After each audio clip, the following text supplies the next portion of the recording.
After what had happened, I know maraming nadismaya, lalong-lalo na yung mga solid supporters ko dito sa Cordillera na hindi pa nakakapanood sa akin.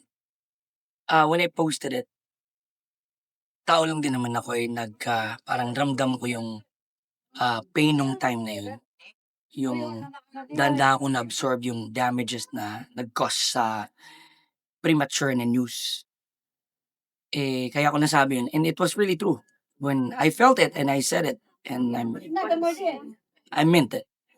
But after all the process with our elders and our officials, with Unjun and the city government, LGU councilors, different sectors, individuals of Cordillera, after they're showing their support and respect, after the amendment process,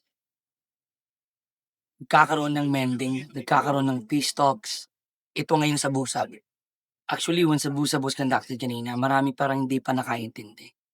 Which is, I am so happy na with this, sa nangyari, marami tuloy ang nakakaalam at marami tuloy ang na-educate na hindi pala ganun lang. Okay? Hindi pala baboy lang, it's not about that. Kasi kung pagkain, marami ting pagkain. But after all, nung process na nangyari kanina, today, my heart is so light, my heart is so grateful, my heart is so happy. And with that being said, hindi ko pang unahan yung final result kasi it has to be official.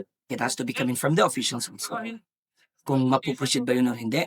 But I'm telling you, sa result ng forum kanina sa Sabusa, of course, I'll be coming back to that. We are also talking about it already. Dami na rin nagre-reach sa akin. And with that being said, tanggalin na natin yon. Every day is a new day. Okay? So I'll be coming to Baguio. I'll be performing to Baguio. In fact, I already have a 3-year they called Ogong 3. So why would I not come back? I already have a 3-year. I may not be having a house here or property, but I have a live tree, green, alive, and rooting down, showing that life, there's so much hope and love in life. So again, this is Romeo Ogo, telling you, spread love, not hate. God bless you, Cordillera, and I love you, Cordillera. Thank you for your love and support. I really deeply appreciate it. And to the people of Sarangani, I will do my best, and I hope that I'm not putting you in shame. Wait for it. Thank you very much, and God bless you.